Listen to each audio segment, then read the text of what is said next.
4 years ago, Jason Clarke closed the door on a failed fitness franchise, kissing $400,000 goodbye.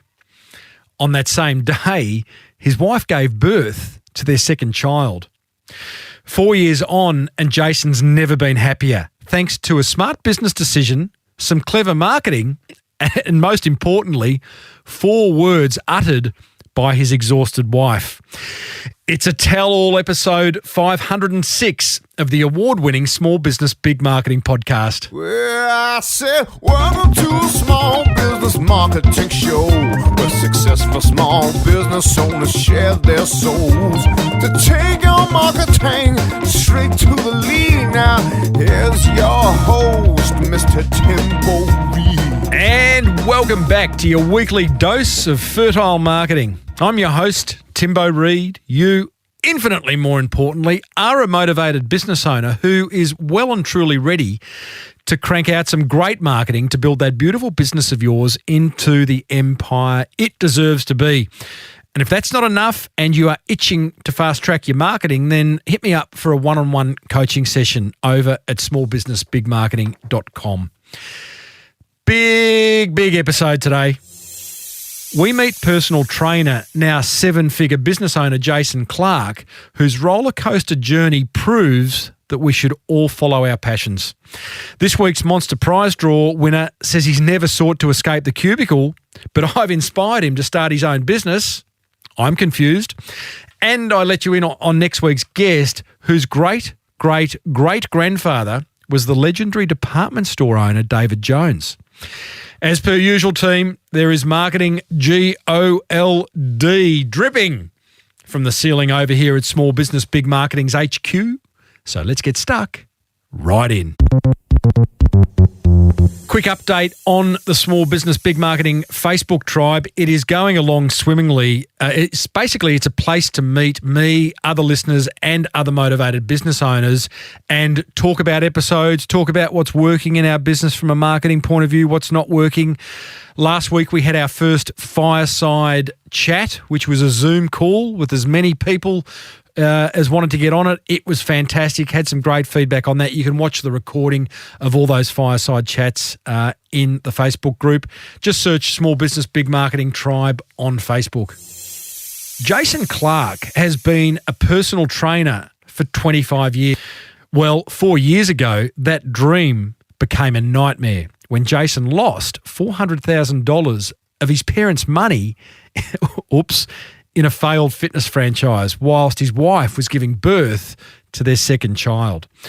Wait until you hear the advice she gave him that led to where he is now, the proud founder of a new fitness concept in Brisbane called Perform-360 that this year is going to turn over 7 figures.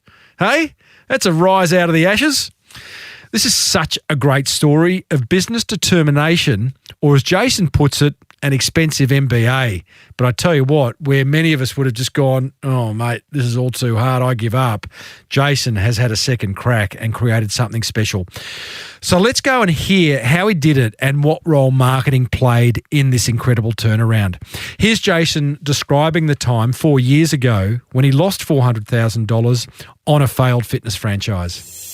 The franchise was a model from the US. So I traveled over to the US and had a look at the franchise model that they wanted to obviously expand into Australia. So I went over there with the insight of being the sort of managing director of that facility or of that structure. What we needed to do, first of all, was to establish a fantastic business that's operating well, that's got great P&Ls with a great system and a great model. So we sort of had a look at the model in the US and we brought it back, and it wasn't working initially. And, we dumped probably at least $500,000 on fit out, probably went too big too early in my first real experience with business. The flooring, for example, was costing $130,000 and it's a 650 square metre site in the middle of the Fortitude Valley in Brisbane. And our lease was, $240K a year. So I love how you're telling me this with a slight smile on your face. It's good, mate. It's good. You've clearly come through the other side. Yeah. Looking back now, you probably go, well, was that the smartest move, so big, so early on? But it was, it ticked all the boxes in terms of location, in terms of our ethos and our passion behind it, but it was just missing something in the delivery. I don't know whether our market was ready for it because it was before everyone's probably aware of the F45 model. So it's sort of like an F45, okay, where you go in for 45 minutes of hard yards. Yeah, similar to that model, but it didn't have a fantastic name. Whether that was the be-all and end-all, you shouldn't live and die by a name of the company, but it was those little things that sort of added up over time, and we gave it a shot. You clearly, mate, I saw the guns as you went to sit down for the interview. I mean, you are a fit bloke. Are you very much a personal trainer, a health nut? But when it came to running a business 4 years ago, would it be fair to say that you lacked the experience required? Absolutely. And yes, I've been, personal training one-on-one in, big box gyms, Good Lives and things like that, and running boot camps. And I sort of had my own little business within a business.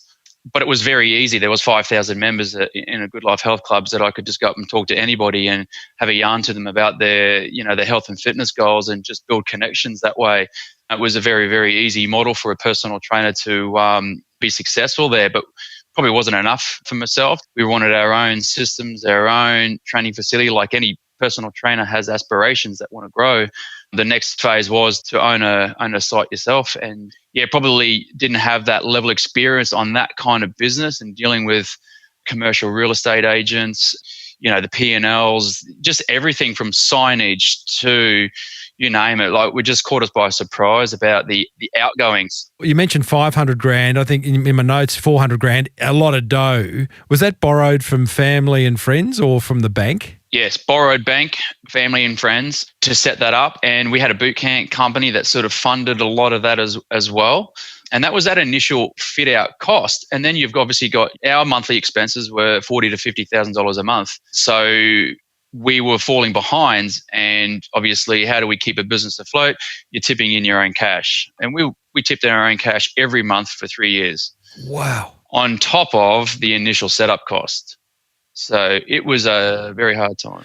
Yeah, it was a very hard time. Now, added to that, your beautiful wife was in hospital delivering your second child at the time when you decided enough is enough. Tell us about that time. Yeah, so that was bittersweet, probably the best way to put it, because my son was born on a Thursday and we were in negotiations with the commercial real estate agent company. The plans were to go month by month because they don't want to see a site that's not filled that they can lease out to a potential tenant. So they were pretty happy to keep us inside and make it look like that the facility was still humming along, and we opted out. But we got an email on pretty much 5 p.m. on a Friday night. So this is 30 hours after my son was born, that they weren't happy with going month to month, and we're going to have to walk away because we couldn't afford paying the rent, which they were fully aware of at the time. So yeah, literally, as any sort of new father knows, the skin to skin time is very important. So I was having my little baby boy, 30 hours old, on my chest whilst texting members and texting staff and organising meetings for the next day and closing that business. How do you feel reflecting back on that time? That's an interesting question, because if I get asked by anybody these days, if you had a 2-year-old and a 1-day-old, would you go set up a new business? Would you close a business?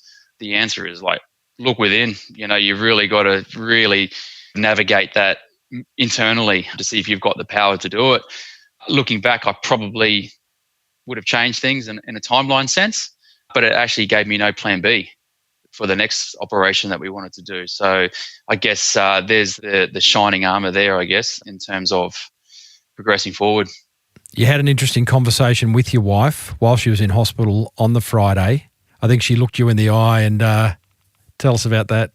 She could tell that the email wasn't great, and she always knew that we wanted to do this other business that was more aligned with our ethos. And she basically looked me in the eye and said, if you want it, go do it, but you've got a lot on the line here. Pretty much with those words. There was maybe a few F-bombs in there. I'm not quite sure. I reckon there probably were. Yes. So she sort of said, through gritted teeth, you got to make it work, and this time it's got to be on your terms. How dark did it get, Jason? Yeah, look, we were staring down the barrel of losing the house, trying to finance the new business, just go straight into it. The business that we're in now, how we're going to come up with the money for that.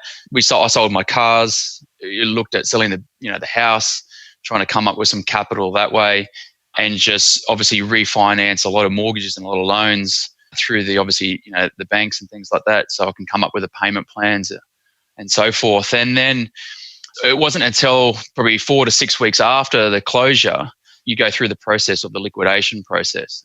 And that's when you get a little bit of a mark against your name in terms of borrowing capacity.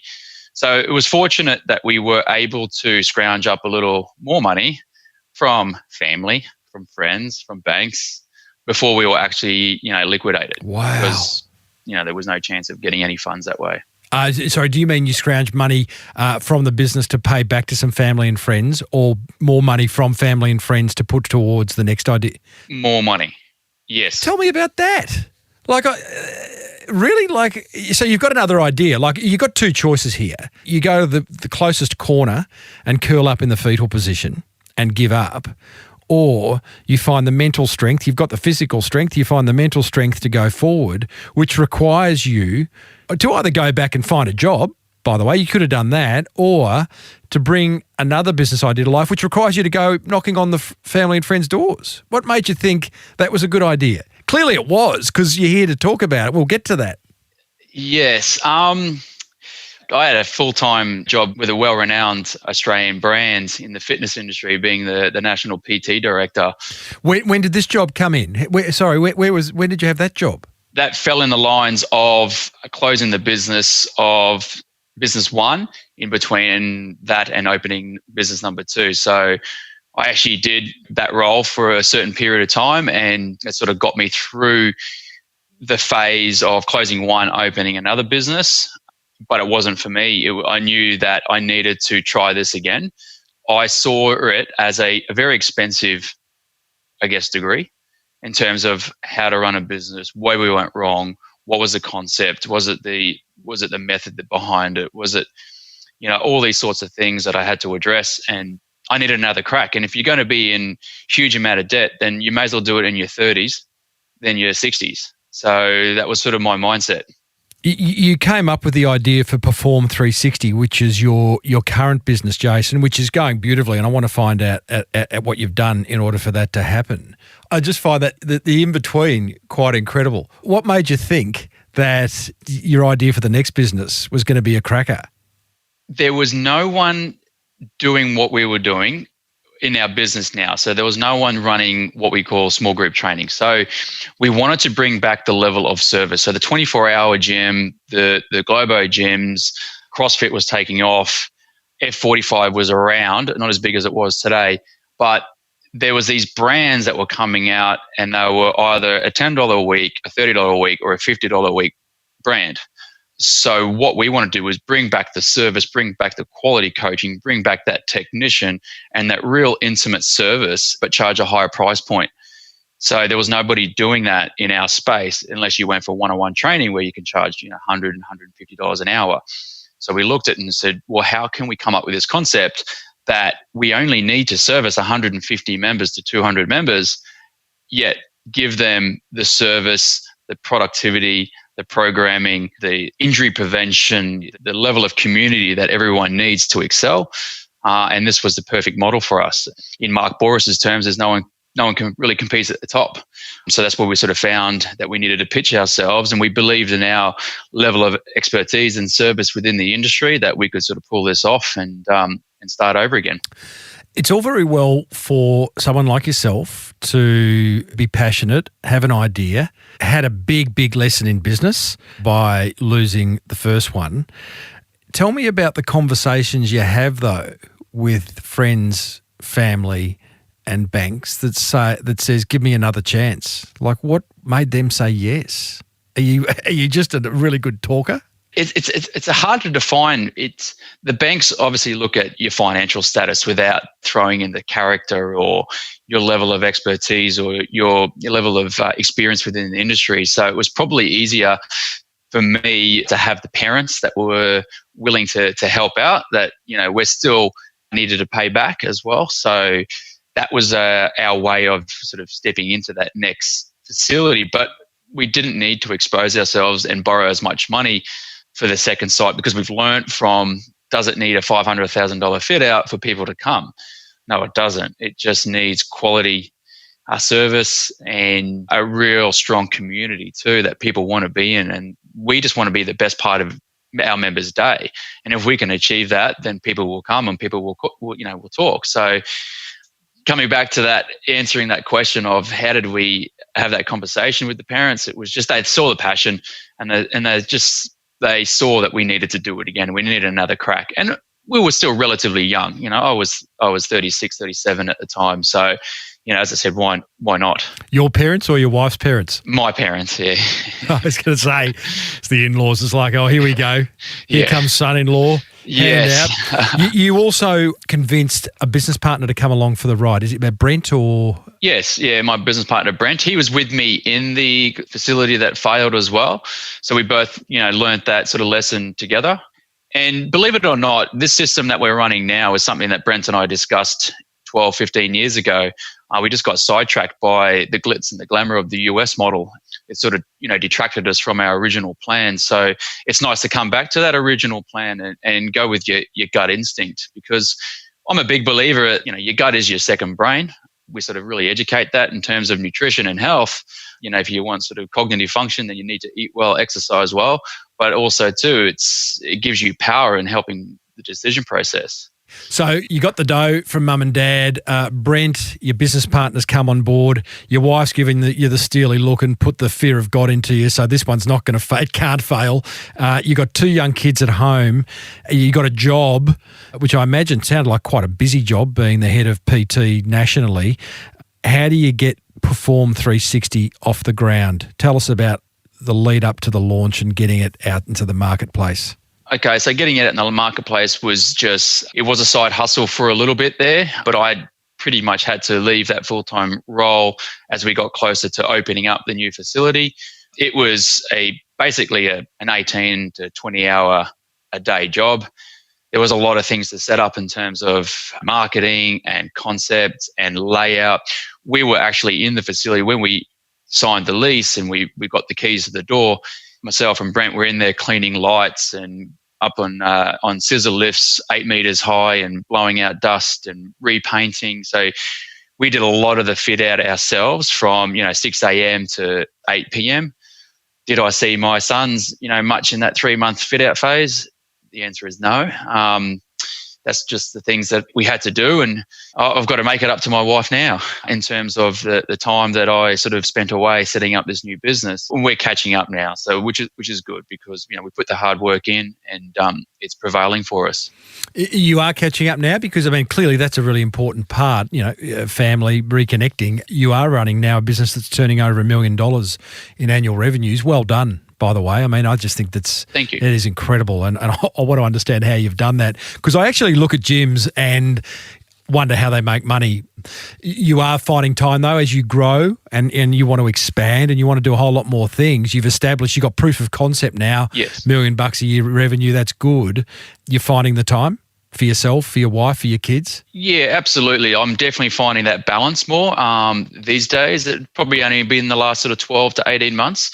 You start becoming less of the technician within your business and working in the business. And you've just got to have that slow progression of changing from that technician to the manager, and then the manager to, I guess, the leader. And that's a small step and that small process over time. It was something that we didn't rush, because we always knew that, okay, for us to pull on a new staff, which is going to cover us being the technician, then we need to make sure that we have the financial backing for that. There's been on occasions where we put a full-time staff on and we didn't actually have the income or the revenue to support that full-time staff, but we saw the value in having that person so we could then work on the business a little bit more. And it's always proven to be a great little strategy for us. You're doing $1 million this year in annual turnover. How long's that taken you to get there? We're in 4.5 years now. You're on budget, on target? You happy with that? We're on target. I don't know if I can mention the whole COVID-19, but... We're going to come to that. We are going to come to that, because, that's impacted your industry hugely, but I know you've done some things to navigate that. Yes. But before COVID-19 comes along, to get to your $1 million a year, one or two things that you did, maybe it was from a marketing perspective, a staffing perspective, was there a couple of levers that you pulled where Perform-360 has taken off? It never really sort of took off it was been more linear over that process. Not like a vertical, it's not up and down like the stock market, it's been more linear. Not vertical, not like a rocket. There are programs within the site that definitely help and boost revenue. So i.e., 8-week challenges, these sort of other ways to sort of build your business and get some more marketing out there. The easiest way to market your business is to have a concept or have something that is going to be exciting for people. And once we get people in the door, then we're helping re-educate them that, health and fitness is a long process. It's a forever thing. You shouldn't sign up to a facility that you're comfortable with knowing that you can get out in 6 weeks' time. It's like a marriage, right? You sign up for good. So that's what we want to portray. Yeah.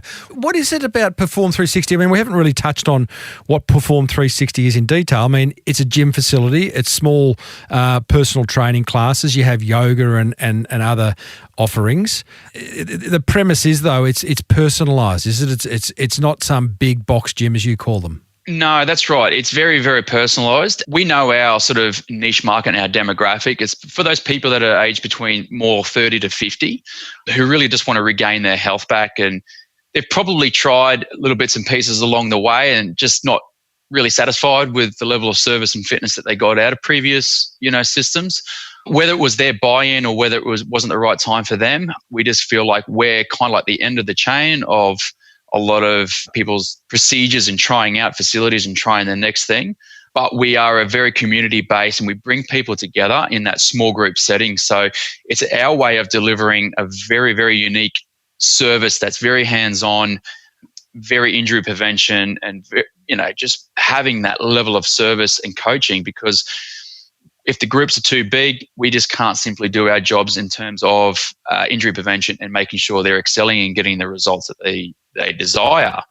So it's those little things that we've really sort of honed in on and bringing back that level of service. And, we know their kids, we know their dogs, we know their injuries, we just know where they work. And it just provides that results, and everyone's welcome. It's that when you walk into the door, it's that really, really welcoming environment. Everyone says hello. Everyone fist bumps. We're not, these days, but it's a lo-fi fist bump combination for everybody without fail. So it's that real community feel. I suggested before, I wonder how gyms make money. I'm interested in your answer to that. I look at them and go, they try to sign up as many people as possible, hope not all come at once, and hope then that people forget to cancel their memberships. I imagine you're a bit different to that, so I'm interested in how you make money as well. But first of all, gyms. Yes. So that's where I think a lot of gyms try to be something for everybody. Our demographic is not the 20s to 30s. We know our demographic, and we're really sort of honing on that marketing as well. So I think it's really important to understand who you're trying to attract to your business and really hone in on that. Try not to be something for everybody. So yes, we do some yoga, we do some, gymnastics and things like that to keep the variety there. But we know if someone wants to excel at swimming, well, we're not going to be the best facility to that. We can help you with some strength and conditioning for swimming, but we're going to refer you on to someone who's a swim coach. So, and I think that's really important. It's such a great point. I've had this conversation numerous times on the show. I had Seth Godin on the show a couple of months ago. He reinforced it with the quote, he talked about his wife's gluten-free bakery, saying, it's not for everyone, but it might just be for you. He followed it up by saying, every business just needs 1,000 raving fans. You don't need 10,000, 20,000, 100,000. And I just think it's a really important point. It does take courage to say, for you, 30 to 50-year-olds, you know what they want, you know the language they speak, you have insights into them that you can then create marketing messages, training programs, and environment that hits them right between the eyes. That's what you've done, isn't it? Yes. So you are polarizing. Yeah, exactly. Yeah. And I think that's really important for people out there. They've got to understand who their target market is and just hone in on, and don't get distracted by the shiny light over that way or the shining light over that way, because you just got to hone in and not be distracted and just, stick to your guns. and it will eventually prevail. You've been hugely distracted by a bright, shiny light, so you've learned. But sometimes it's hard. Marketing's a classic example of that. You know, a new social media channel comes along. You know, TikTok's the big one at the moment. Oh, I've got to get on TikTok. Got to get, you know, like, do you? I mean, there are some fundamentals clearly in running a business like yours and marketing a business like yours that you just got to stick to.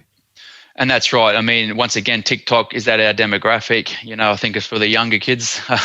So do we really want or need, you know, the 15 to 16-year-olds, even though we've got a junior athlete program, but it's not our demographic. Yeah. So I think it is easy to get distracted. There's so many platforms out there, Snapchat, Facebook, Instagram, YouTube, TikTok, and it's really easy to get distracted. Yeah. How does Perform-360 make money? Is it a monthly membership?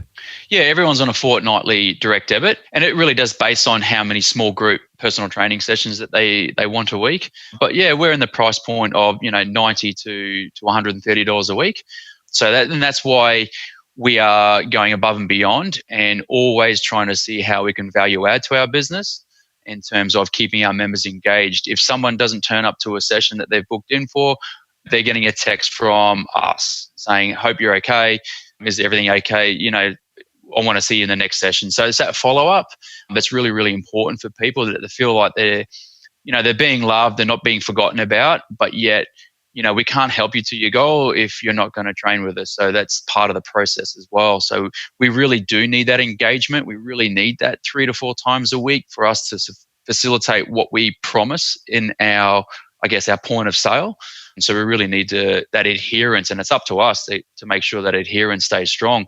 Otherwise, they'll cancel within a week or so of not training because we are that higher price point.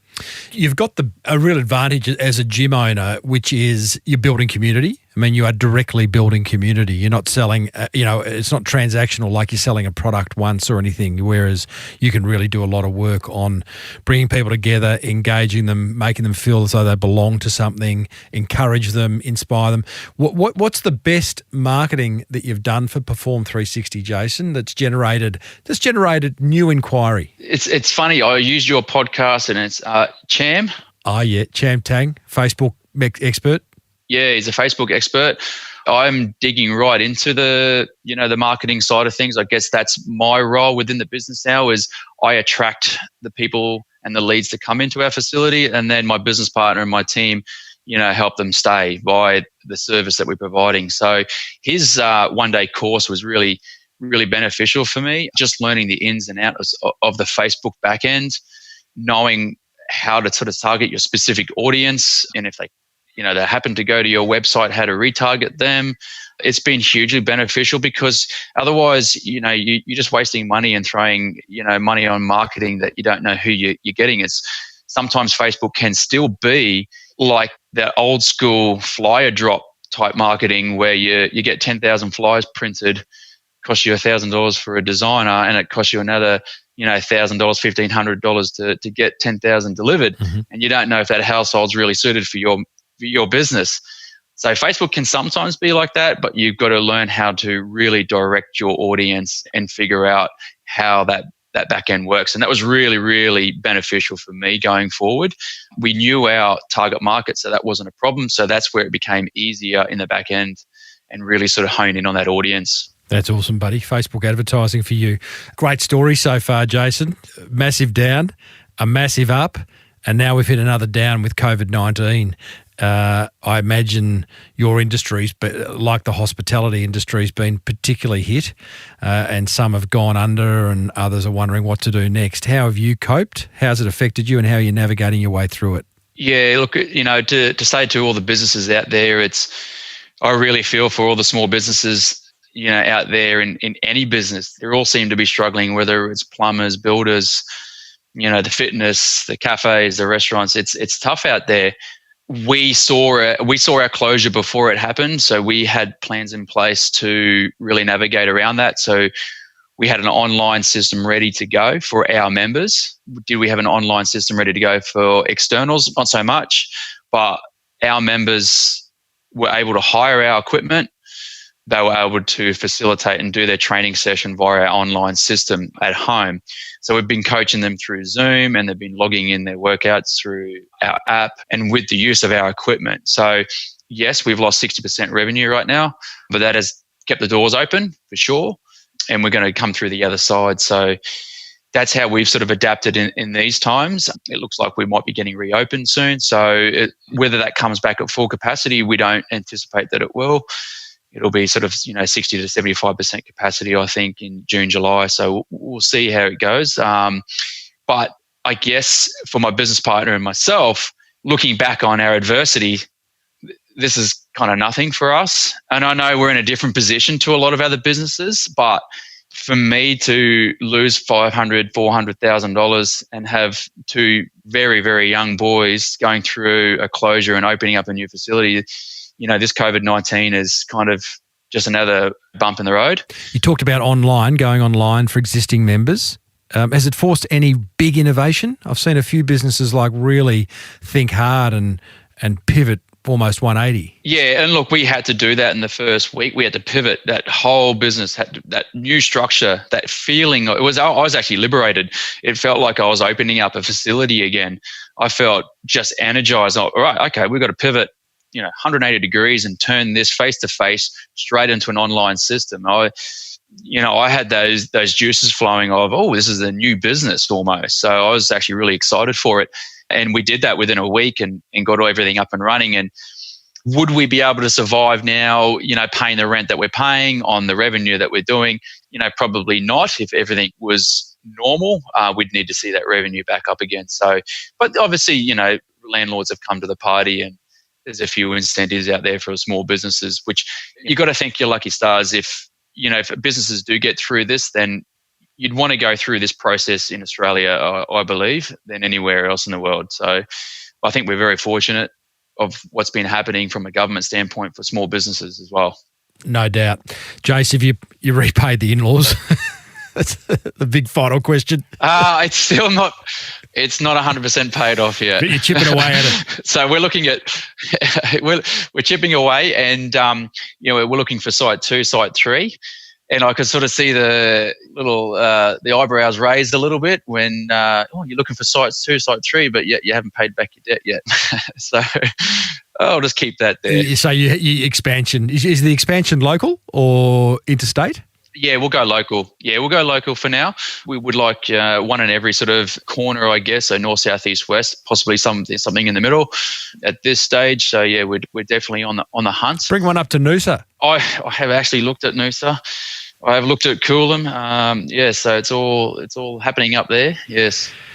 Jason, it's a fantastic story. I love the fact that you've come out the other end and you built something that now you love. It's awesome speaking to business owners that actually, have brought an idea of their own to life, and you must feel incredibly on purpose. Well done. Perform-360.com.au is where you can check out what Jason's up to. And buddy, I wish you and the family all the best. Go home and hug the kids.